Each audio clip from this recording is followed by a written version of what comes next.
13 अगस्त 1972 रात के 2 बजे थे। पाकिस्तान के लायलपुर शहर, जिसे आज फैसलाबाद कहते हैं, फैसलाबाद की सबसे खतरनाक जेल में एक अजीब सी हलचल थी। 3 कमरों में 3 भारतीय पायलट थे। तीनों की आंखें खुली थीं, तीनों के दिल तेज धड़क रहे थे, क्योंकि आज वो रात थी जिसके लिए उन्होंने 9 महीने इंतजार किया था। 9 महीने, 270 रातें, हर रात एक ही सपना, भागना। फ्लाइट लेफ्टिनेंट अर्जुन सिंह भाटिया ने धीरे से अपने बेड के नीचे हाथ डाला। उनकी उंगलियां एक पतले लोहे के टुकड़े से टकराईं। यही उनका हथियार था, यही उनकी उम्मीद थी। जेल की दीवार 20 इंच मोटी थी। बाहर 3 टावर थे जिन पर हर वक्त पाकिस्तानी गार्ड्स तैनात रहते थे। बाहर की दीवार पर करंट वाले तार थे और उन तारों के पार एक अनजान मुल्क था, दुश्मन का मुल्क। लेकिन इन तीनों ने तय कर लिया था, मरना मंजूर है, रुकना नहीं। तो क्या वो उस रात भाग पाए? क्या वो कभी घर वापस पहुंचे? यह कहानी सुनने के बाद आपकी रूह कांप जाएगी, क्योंकि यह सिर्फ भागने की कहानी नहीं है। यह उस इंसान की कहानी है जो टूट कर भी नहीं झुका। साल था 1971। पूरा देश एक बड़े बदलाव की कगार पर खड़ा था। पाकिस्तान के 2 हिस्से थे उस वक्त, वेस्ट पाकिस्तान और ईस्ट पाकिस्तान। लेकिन ईस्ट पाकिस्तान में, जो आज बांग्लादेश है, पाकिस्तानी फौज ने जो जुल्म किए उसे याद करके आज भी इंसानियत शर्मिंदा होती है। वहां के आम लोगों को उनके ही देश की सेना मार रही थी। औरतें, बच्चे, बूढ़े, कोई नहीं बचा। लाखों लोग जान बचाने के लिए भारत की तरफ भागे। भारत ने जब उन बेघर लोगों की मदद करने का फैसला किया तो पाकिस्तान को इतना गुस्सा आया कि 3 दिसंबर 1971 की शाम को उसने बिना किसी चेतावनी के भारत के 11 एयरबेस पर बम गिरा दिए। बस उसी पल भारत ने भी ऐलान कर दिया, अब जंग होगी।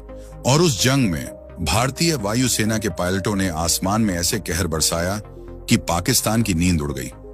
लेकिन आसमान में हर लड़ाई एक तरफा नहीं होती। कभी कभी दुश्मन की गोली भी निशाने पर लग जाती है, और जब कोई पायलट दुश्मन की जमीन पर गिरता है तो उसकी असली परीक्षा शुरू होती है। ऐसे ही 3 पायलटों की कहानी है यह। पहले pilot, flight lieutenant Arjun Singh Bhatia. Arjun Singh Bhatia को सब अर्जी कहते थे। लंबे कद के, तीखे नैन नक्श वाले, हंसी उनके चेहरे पर हमेशा रहती थी। लेकिन जब वो कॉकपिट में बैठते थे तो वो हंसी एक खतरनाक सन्नाटे में बदल जाती थी। 5 दिसंबर 1971 भाटिया अपना मिग 21 लेकर निकले थे। मिशन था पाकिस्तान के सरगोधा के पास एक रडार स्टेशन को तबाह करना। यह रडार स्टेशन भारतीय विमानों को ट्रैक करता था और उन पर मिसाइल दागता था। इसे खत्म करना जरूरी था। भाटिया ने जैसे ही रडार स्टेशन पर हमला किया, नीचे से एंटी एयरक्राफ्ट गनों ने फायरिंग शुरू कर दी। एक गोला सीधे उनके इंजन से जा टकराया। जेट धुएं में लपट गया। भाटिया के पास वक्त नहीं था। उन्होंने इजेक्ट का बटन दबाया और पैराशूट के साथ आसमान से नीचे आने लगे।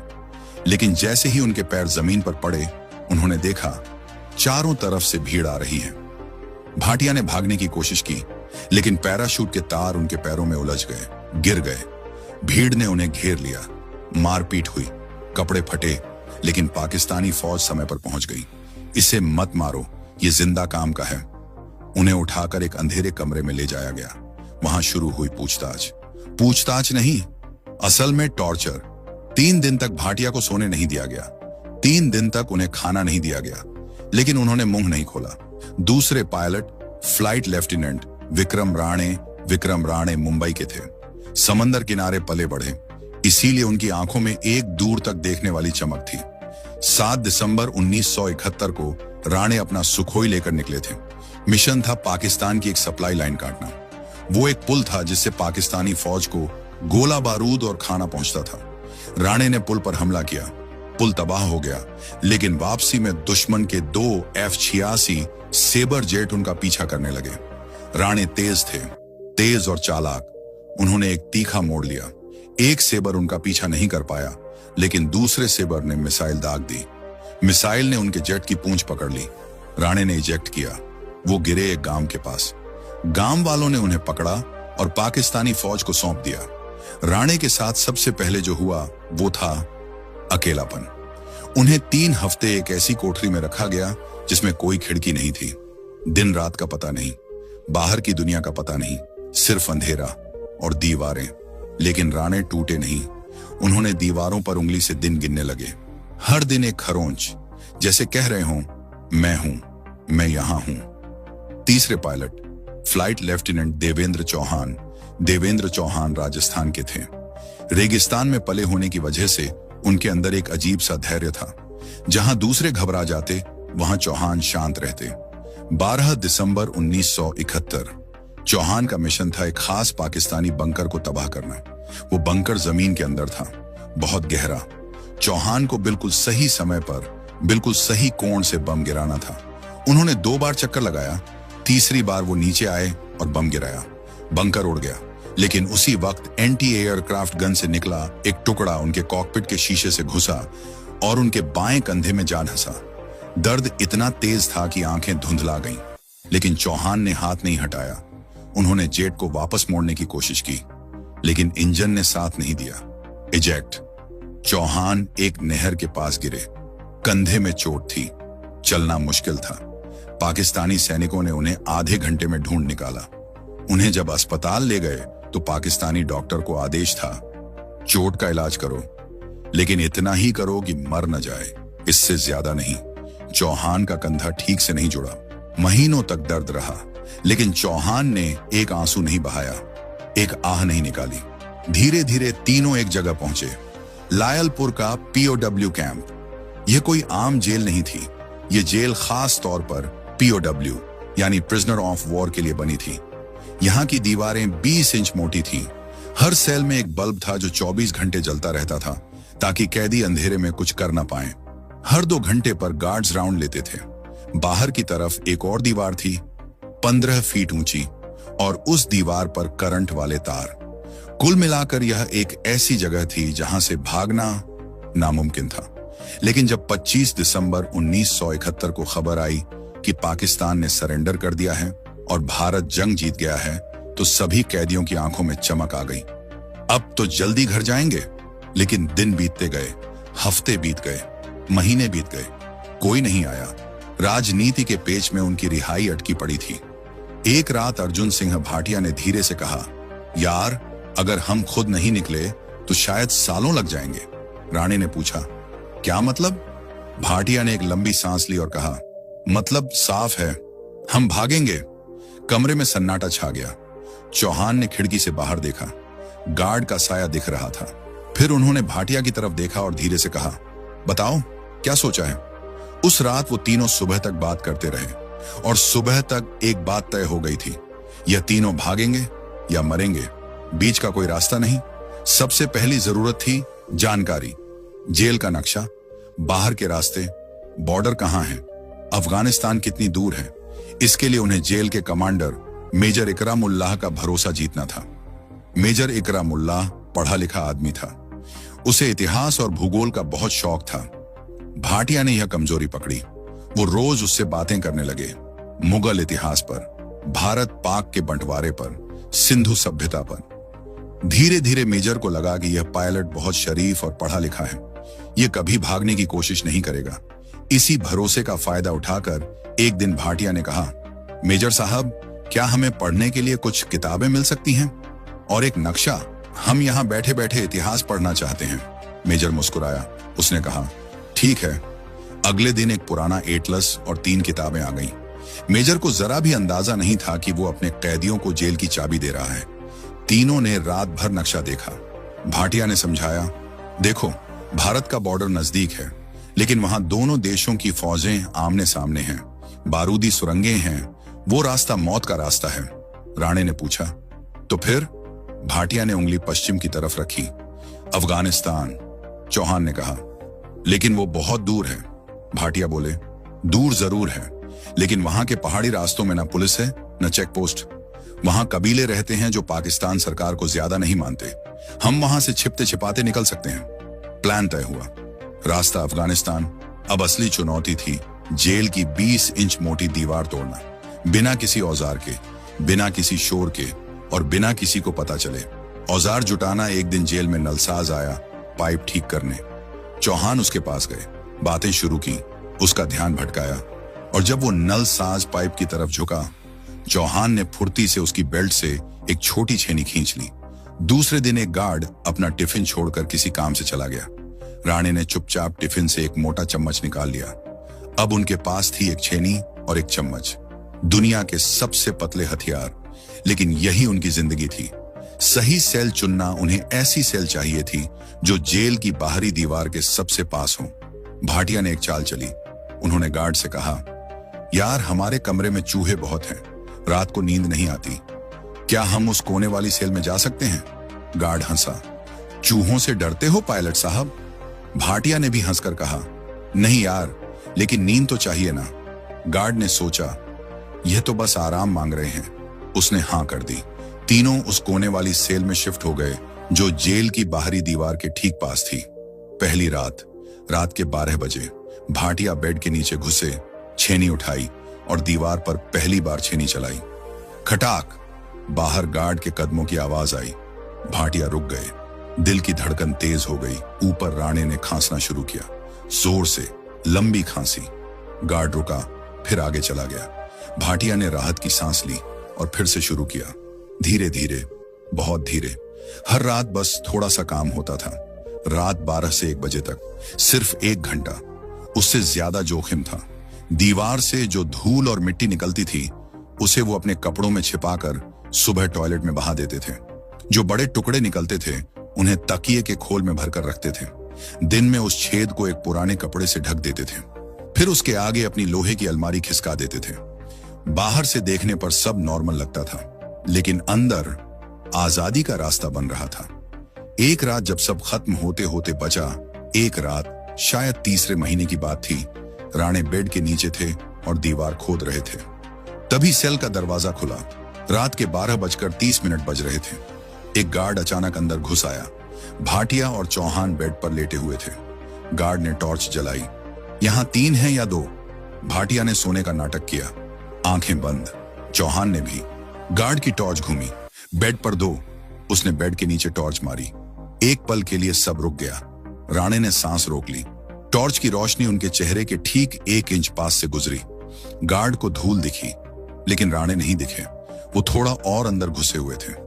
गार्ड ने टॉर्च बंद की, बड़बड़ाया और चला गया। सेल का दरवाजा बंद हुआ। फिर एक लंबी चुप्पी। राणे धीरे धीरे बाहर निकले।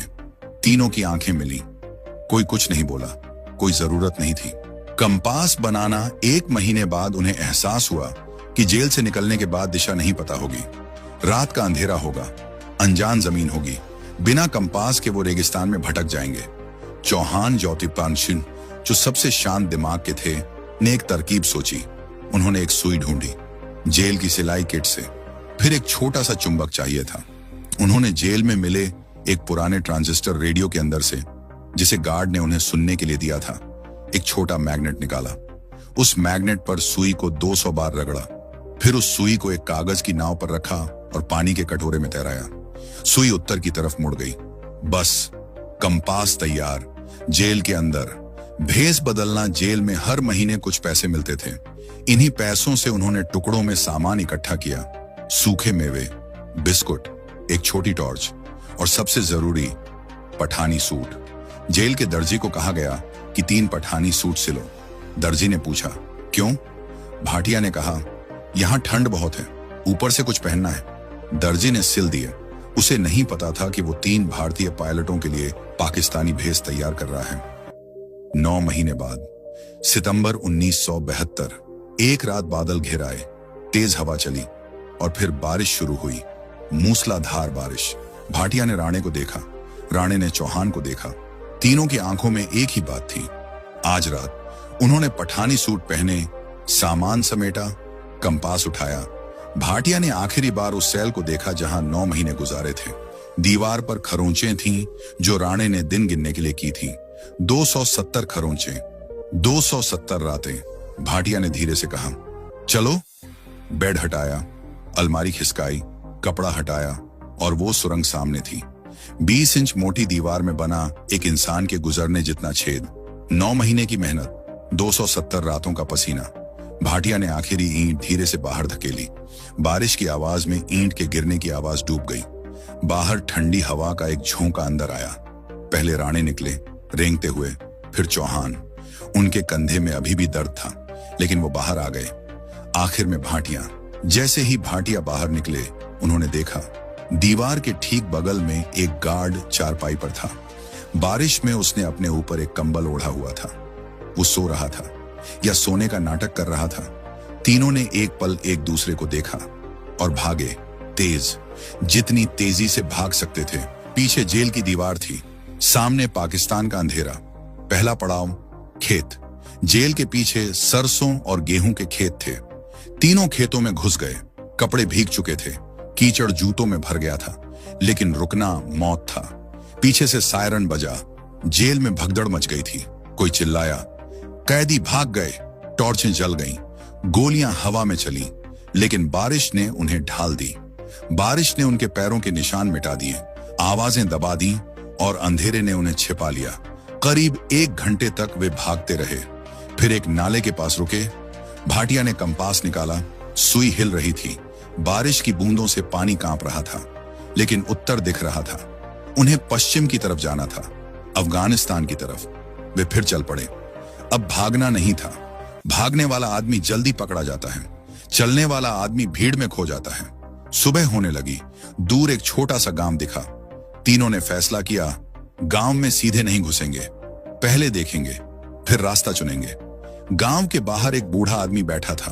उसके पास एक बैलगाड़ी थी। भाटिया ने धीरे से कहा, उसे रास्ता पूछते हैं। राणे ने कहा, ज्यादा मत बोलना, लहजा पकड़ लेंगे। भाटिया अकेले आगे बढ़े, बाकी दोनों पीछे रुक गए। बूढ़े ने ऊपर देखा। भाटिया ने सिर झुकाकर सलाम किया, कहा, चाचा, शहर का रास्ता किधर है? बूढ़े ने घूर कर देखा, फिर बोला, कौन से शहर? भाटिया अटक गए। शहर का नाम उन्हें पता नहीं था। पीछे झाड़ियों में राणे ने हाथ उठाया, पश्चिम की तरफ इशारा किया। भाटिया ने तुरंत कहा, पश्चिम वाला शहर। बूढ़ा कुछ सेकंड तक देखता रहा, फिर उसने हाथ से रास्ता दिखाया, उस तरफ जाओ, सड़क मिलेगी। भाटिया ने शुक्रिया कहा, ज्यादा कुछ नहीं बोला। वो वापस झाड़ियों में आए। राणे ने पूछा, शक तो नहीं हुआ? भाटिया ने कहा, पता नहीं, लेकिन रुकना नहीं है। तीनों खेतों के किनारे किनारे सड़क की तरफ चल पड़े। करीब आधे घंटे बाद वे एक कच्ची सड़क पर पहुंचे। सड़क पर थोड़ी दूर एक ट्रक खड़ा था। ड्राइवर बोनट खोलकर कुछ देख रहा था। भाटिया ने कहा, यही मौका है, ट्रक में छिप जाते हैं।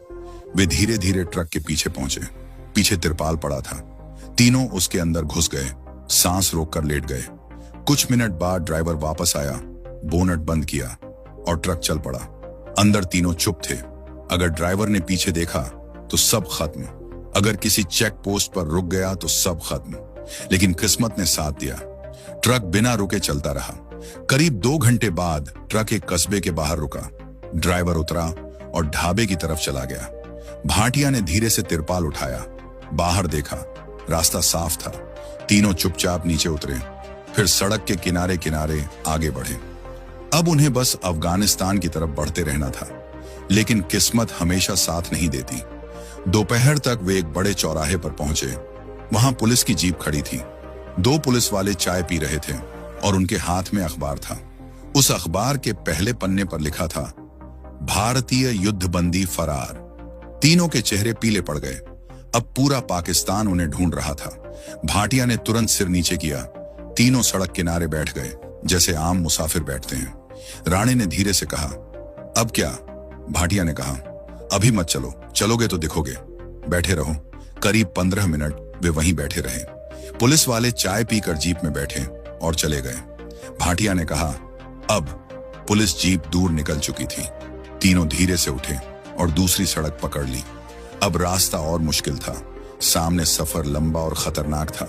न खाने का भरोसा, न पानी का भरोसा, न रास्ते का भरोसा। 3 दिन तक वे छोटे छोटे गांवों से बचते हुए चलते रहे। दिन में छिपते, रात में चलते। यही उनका नया नियम बन गया था। एक रात उन्हें दूर से गाड़ियों की आवाज सुनाई दी। सड़क पर सेना की गाड़ियां जा रही थी। वे तीनों झाड़ियों में दब गए। एक जवान ने टॉर्च झाड़ियों की तरफ मारी। रोशनी उनके चेहरों के पास से गुजरी, लेकिन इस बार भी किस्मत ने साथ दिया। गाड़ियां आगे निकल गईं। रात का अंधेरा उनका सबसे बड़ा दोस्त था। जीटी रोड पर पहुंचकर उन्होंने एक ट्रक रोका। ड्राइवर ने पूछा, कहां जाना है? भाटिया ने पश्चिमी पंजाबी लहजे में कहा, पेशावर। ड्राइवर ने गौर से देखा, फिर सिर हिलाया। बैठो। सुबह वो पेशावर पहुंचे। वहां से लंडी कोतल खैबर दर्रे के पास अफगानिस्तान की सरहद बस कुछ किलोमीटर दूर थी। आजादी आंखों के सामने थी, लेकिन तभी गलती हुई। चौहान को बहुत प्यास लगी थी। एक चाय की दुकान पर रुके। एक आदमी ने उन्हें ध्यान से देखा। उनके जूते पुराने थे, जेल के। उनकी भाषा में एक अजीब सा मेल था। उस आदमी ने पास आकर पंजाबी में पूछा, कहां से आ रहे हो भाई? भाटिया ने कहा, पेशावर एयरबेस से। तो आईडी दिखाओ। घर पर छूट गई। एयरफोर्स के आदमी का आईडी घर पर नहीं छूटता। पास में खड़े एक और आदमी ने चिल्लाया, पकड़ो इन्हें। भीड़ जमा हो गई। पाकिस्तानी पुलिस आ गई। तीनों के हाथ पकड़ लिए गए और आजादी से बस 7 किलोमीटर पहले उन्हें दोबारा जेल ले जाया गया। जब तीनों को वापस लाया गया तो जेल में सन्नाटा था। मेजर इकरा मुल्लाह उन्हें देख रहा था। वो कुछ नहीं बोला, सिर्फ एक लंबी नजर डाली और चला गया। तीनों को 30 दिन की सॉलिटरी कन्फिनमेंट दी गई, अलग अलग, अकेले। लेकिन एक बात हुई, उनकी इस कोशिश की खबर दुनिया में फैल गई। अंतरराष्ट्रीय रेड क्रॉस ने पाकिस्तान से सवाल पूछे। भारत सरकार पर भी दबाव बढ़ा और आखिरकार दिसंबर 1972 में पाकिस्तान के राष्ट्रपति जुल्फिकार अली भुट्टो ने ऐलान किया, सभी भारतीय युद्धबंदियों को रिहा किया जाएगा। जिस दिन तीनों वाघा बॉर्डर से भारत की तरफ आए, उस दिन उनके पैरों के नीचे की जमीन कांप रही थी इमोशन से। हजारों लोग तिरंगे लेकर खड़े थे। राणे की आंखों में आंसू आ गए। वो रोए नहीं, लेकिन उनकी आंखें बोल रही थीं जो जुबान नहीं कह सकती थी। चौहान ने जमीन को हाथ से छुआ। भाटिया ने आसमान की तरफ देखा और ऊपर नीला आसमान था। वही आसमान जिसमें उन्होंने उड़ना सीखा था, वही आसमान जो उनका घर था। दोस्तों, यह कहानी सिर्फ 3 पायलटों की नहीं है। यह कहानी उस जज्बे की है जो कहता है, दीवार कितनी भी मोटी हो, उम्मीद उससे भी मोटी होती है। 9 महीने, 270 रातें, 1 छेनी, 1 चम्मच और 3 इंसान। इन्होंने साबित किया कि अगर इरादा पक्का हो तो 20 इंच की दीवार कुछ नहीं होती। वो बॉर्डर पार नहीं कर पाए, लेकिन उन्होंने पाकिस्तान की सबसे सुरक्षित जेल को तोड़ दिया। दुनिया को बता दिया कि एक भारतीय सैनिक को कैद तो किया जा सकता है, लेकिन उसका हौसला कभी कैद नहीं होता।